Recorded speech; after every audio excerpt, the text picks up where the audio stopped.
Tantor Audio, a division of Recorded Books, presents Breath Like Water by Jarzab. Narrated by Kelsey Navarro. Prologue. 1,063 days until U.S. Olympic team trials. FINA World Aquatics Championships, Budapest, Hungary. Women's 200-meter intermediate medley finals. The water is breathing. At least, that's how it seems. I've always imagined it as a living thing, benevolent and obedient and faithful. A gentle beast at first, like a pony, but over time something faster. A thoroughbred, maybe. A cheetah sprinting across a flat grassy plain. But of course, the water isn't breathing. It's rippling, with the echoing wakes of 8 elite swimmers as they poured themselves into one last swim, one final chance to grab the golden ring. Now they're gone, and in half a minute, I'll be right where they were, reaching for my own shot at glory. This is my first international competition. I turned 14 in May, so I'm the youngest member of Team USA. In January, nobody knew who I was, but by my birthday, I'd broken the women's 200 IM record in my age group twice, and finished first in the same event, my best, at World Championship trials. My summer of speed earned me a lane here in Budapest. All I have to do now is not screw it up. Earlier, in the semifinals, I clocked my fastest time ever in this event, and I'm coming into finals seeded 3rd overall. I have to beat that by almost a second if I want to win. The announcer introduces me over the loudspeaker. I wave to the crowd, but my mind is far away, already in the pool, charting out my swim. I shake out my limbs and jump to get my blood pumping, then climb onto the block. I adjust my goggles, my cap, my shoulders. These little rituals feel solid and reliable. The rest is as insubstantial as a dream you're aware of while you're dreaming it. Take your mark. The signal sounds and I'm in the pool. My mind lags half a second behind my body, registering every breath, stroke, and turn only after it happens. First, butterfly, arms soaring over the water, fingertips skimming the surface. Then, backstroke, concentrating on the lines in the ceiling while waves boil around me. After that, breaststroke, stretching, pulling, kicking, gliding. And finally freestyle, bursting off the wall like a racehorse released from a starting gate. I go 6 strokes without taking a breath, and snap into my highest gear for a mad dash last push, coasting along the razor's edge of my perfectly timed taper. No thinking, just doing. No drag, only flight. My hand touches the wall, and my eyes begin to burn. It's over. Instinctively, I look for my coach. Dave's on the sidelines, frowning, and I think, I blew it. He notices me watching and breaks into a rare grin. Hopeful, I turn to the board. I can't find my name, so I force myself to look at the top spot. There it is. Ramos. Number freaking 1. I whoop and blow kisses at the people in the stands. They're on their feet, chanting, USA! USA! American flags billow like sheets. It cost my parents a fortune to fly themselves and my sister all the way to Europe on such short notice. Credit cards stretched to their limits. I can't even see them in the crowd, but I know they're somewhere in that jubilant crush of people. My heart feels so full it's like a balloon about to pop. As soon as I'm out of the water, Dave wraps me in a bear hug. How do you feel? He asks. Great. I sigh and shake out my arms. Tired. Gold, Susannah, he says. His voice is tight with something like awe. Gold.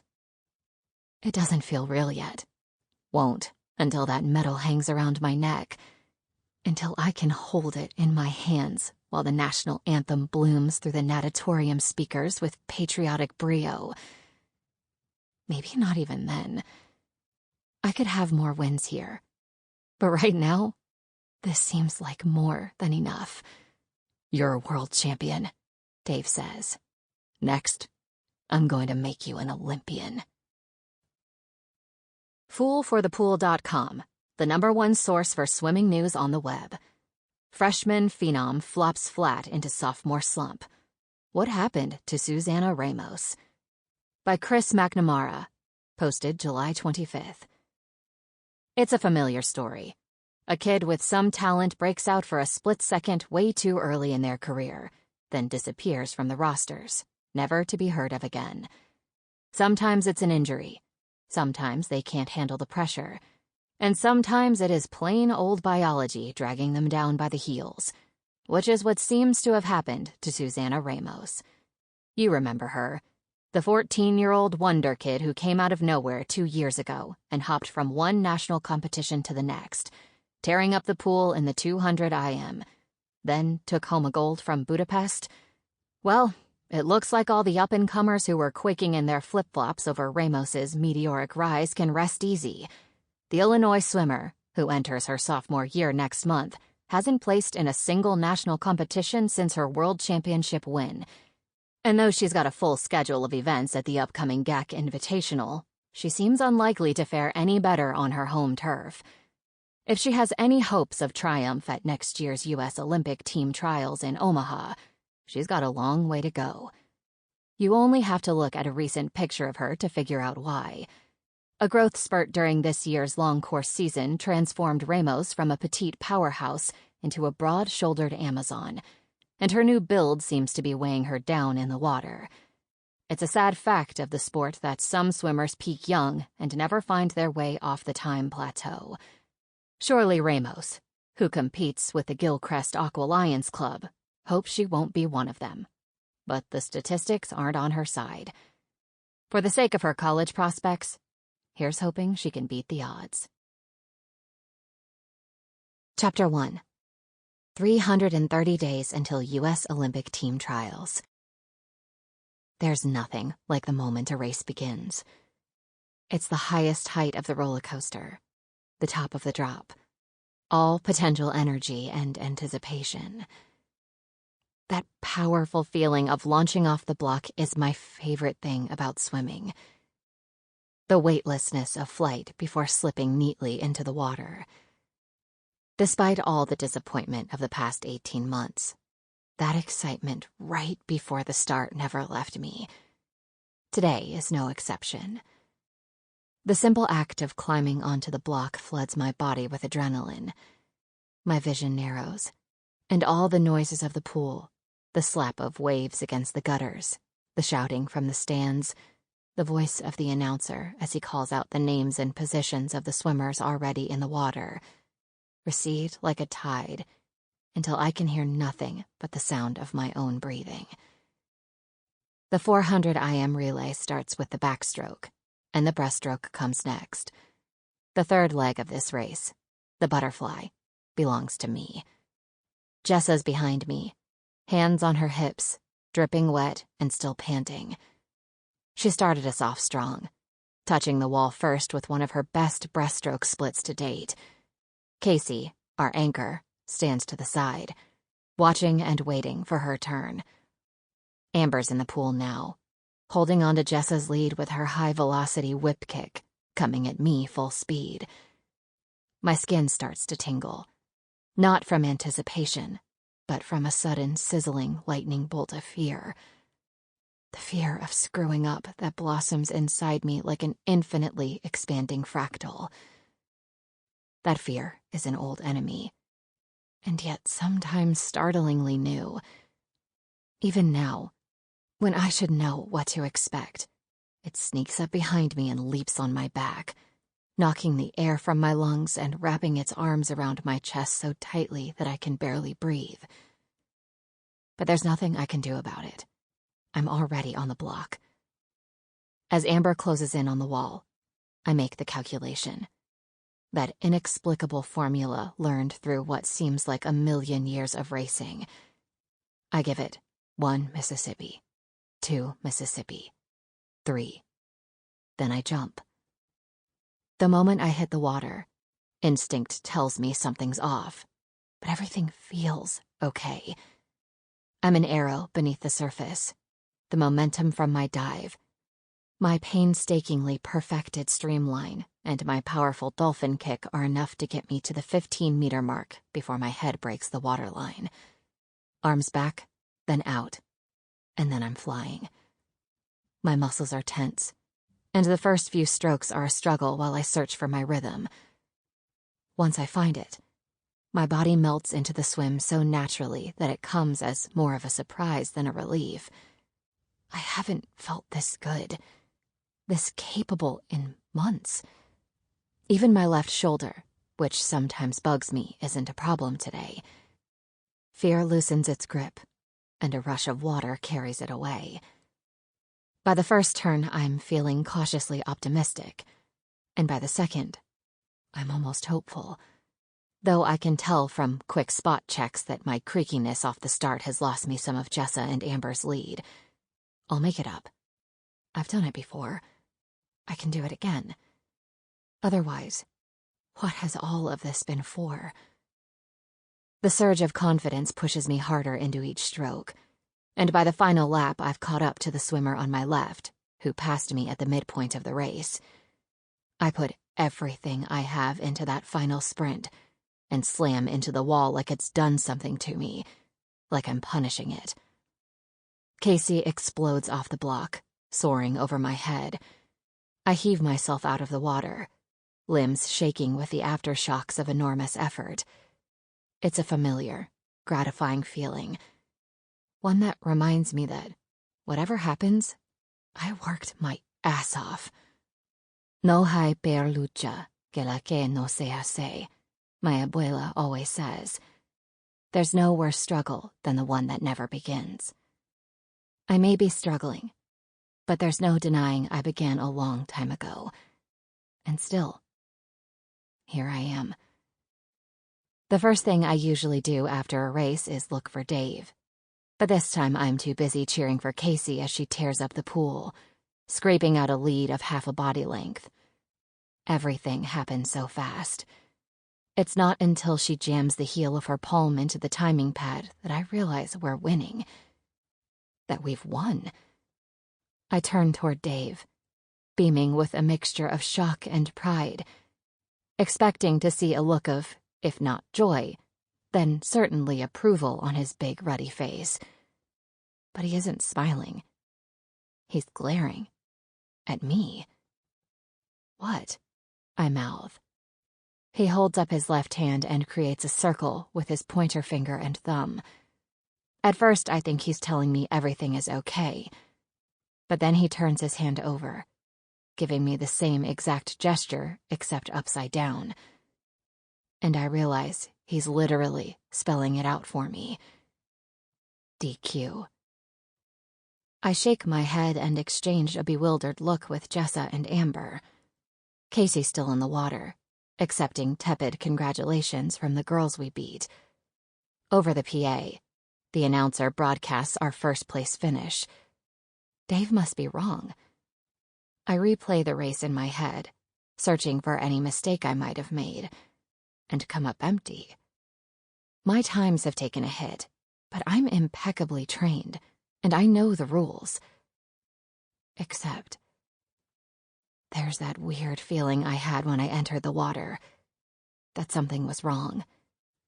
It hits me again, and this time I can't shake it.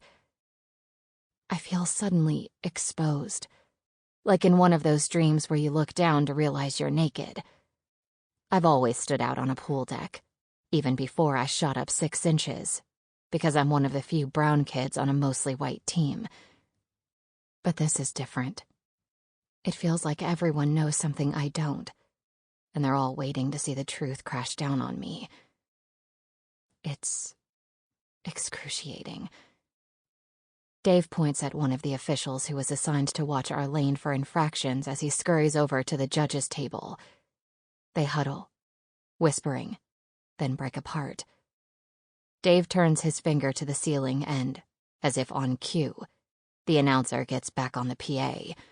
"Ladies and gentlemen, the judges have disqualified the Gilcrest Aqualions for a false start by Susannah Ramos on the butterfly leg of the 400-meter intermediate medley relay.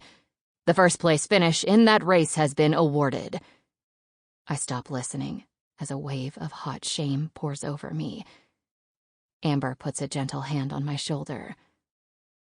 "Don't beat yourself up," she says. "It happens." "Yeah, I know," I say with forced lightness. Sometimes I wish she weren't so nice. I don't deserve her comfort, or anybody else's.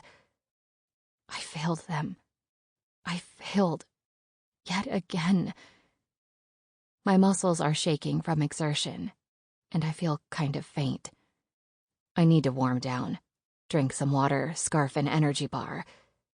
But I can't move. My gaze locks on Dave.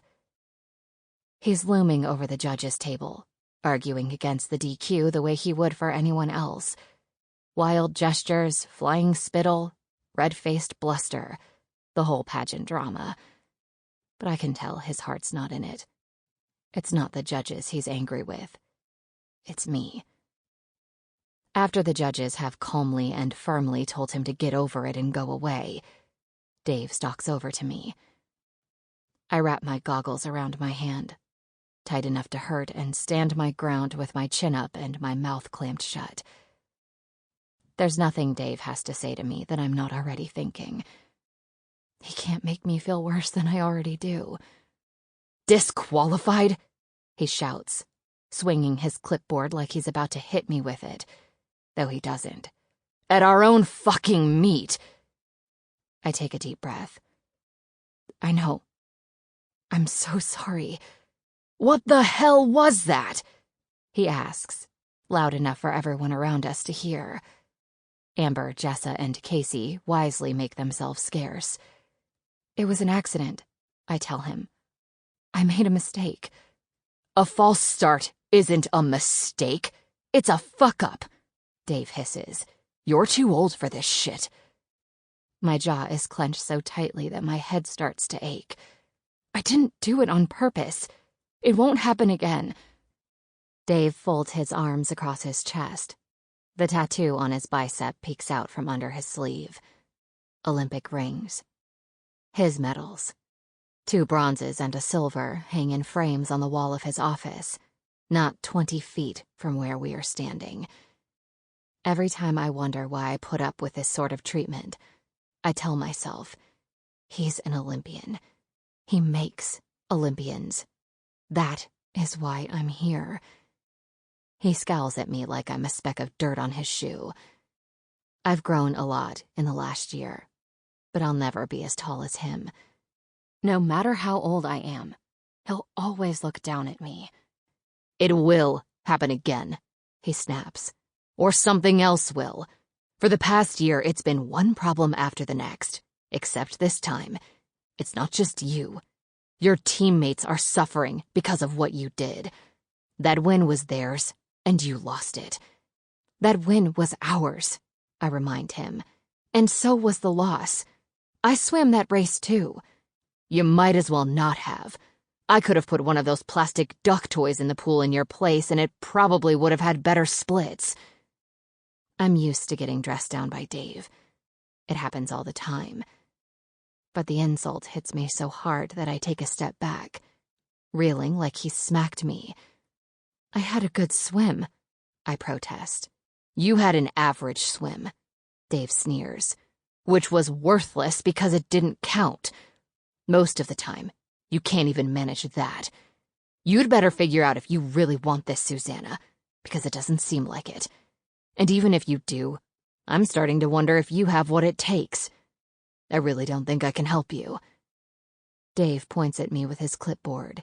"You," he says, "are becoming a waste of my time." Then he turns and walks away. I feel flattened.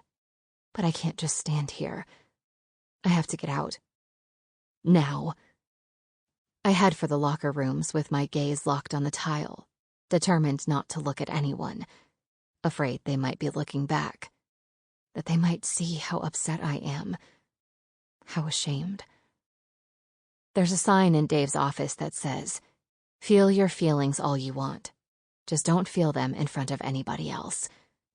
It's an unofficial GAC rule. On the pool deck, only triumph is welcome. You deal with failure alone. Of course, that applies only to swimmers. Dave can feel and do and say whatever he wants, whenever he wants, wherever he wants, and we're supposed to take it. Rage at the injustice of it tears at my throat as I hurry to get someplace I can be alone. I'm barely watching where I'm going, and I almost slam into someone outside the girls' locker room. Large hands wrap themselves around my shoulders to prevent impact. I glance up reflexively to see who they belong to. Then I wish I hadn't. The guy is a stranger, mostly. I don't know his name, but all the swimmers my age in this region tend to look familiar after so many years in the endless wash, rinse, repeat cycle of elite competition. And he is a swimmer. If the racing suit didn't tip me off, his body would have. He's tall and lean, long-limbed and broad-shouldered, sleekly muscled in the way of those who are born for the water. Okay, so he's hot. A lot of swimmers are. I'm not oblivious, but I don't spend 7 hours a day, 6 days a week in the pool for the eye candy. I don't need another distraction. There's enough getting in the way of my swimming as it is. Right now, this particular swimmer is getting in the way of my escape. Sorry, I mumble, avoiding his eyes. I step back and he releases me.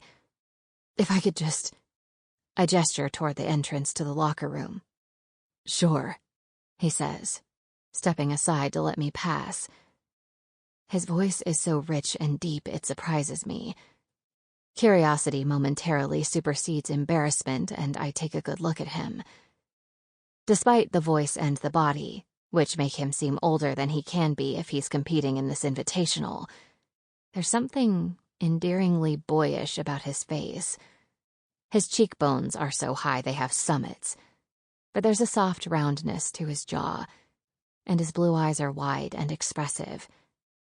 His hair is a gorgeous red-gold color that flares under the natatorium's bright fluorescence. He's more than hot. He's handsome, which for some dumb reason makes the fact that he's caught me at such a low moment so much worse.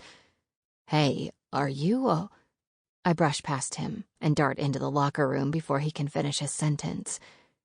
In an empty bathroom stall, I sit and cover my face with my hands.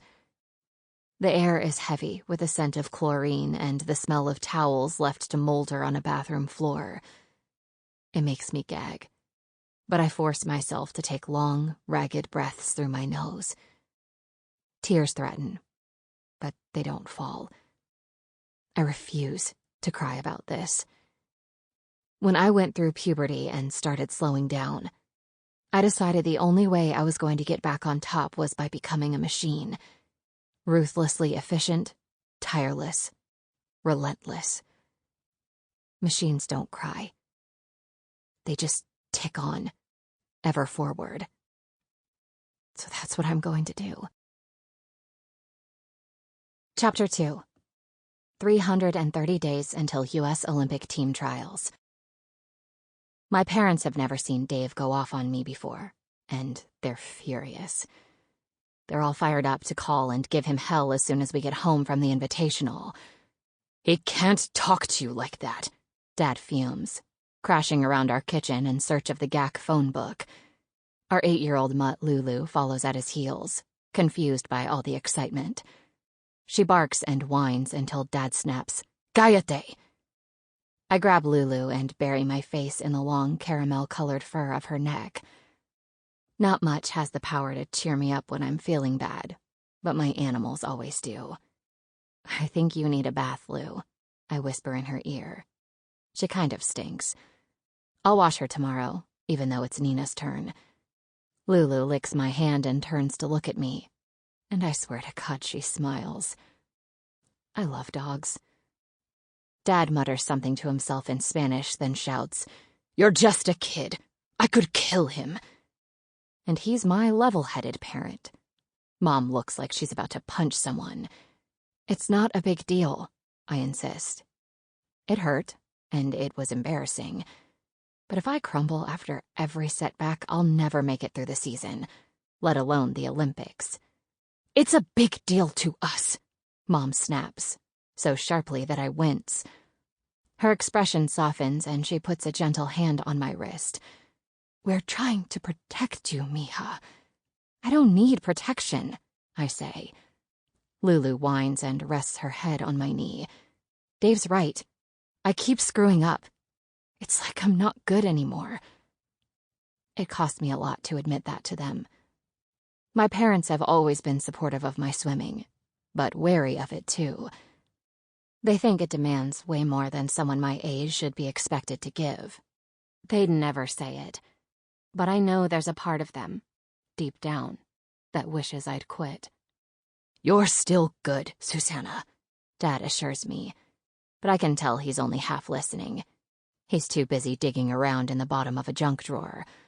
"You're one of the best swimmers on that team," Mom says. "Not anymore," I say. "Who's better than you? Sarah? Casey? Lauren? Jessa?" "You're at their same level," Mom argues. "And you don't compete in the same events." "Doesn't matter. They're going to nationals, and I'm not." "There's still time to qualify," Mom reminds me. "And you could have gone to juniors if you wanted. We would have found a way to swing it." "What's the point? I can't make the team." I stroke Lulu's head. It wasn't worth the expense. Because I've competed in an individual Olympic event at World Championships, even though it was 2 years ago, I'm not eligible for the U.S. Junior Nationals team. One of the many ways in which that stupid gold medal has ruined my life. Not that I want to be on the Junior Nationals team. It's nationals or nothing. But I don't have the times right now to qualify for the meet, let alone be one of the top 6 in an event to make the roster. Dad yanks the battered GAC handbook out of a cabinet and waves it triumphantly. "I'm calling Dave right now," he says. "Where's my phone?" "Charger in the living room, I think," says Mom. Traitor. "Dad, please don't," I beg. "It's over now. It doesn't matter anymore." What I don't tell them, because it'll only make them angrier, is that if Dad goes off on Dave, Dave will take it out on me. If I'm lucky, I'll just get punishment. Extra laps in the beginning and end of every practice until he figures I've learned my lesson. But he'll probably find a better way to penalize me. Something more psychological and insidious. He's been known to freeze out swimmers he's not happy with, neglect them in practice and ignore them in competition. Just one look from him has the power to make me wither inside.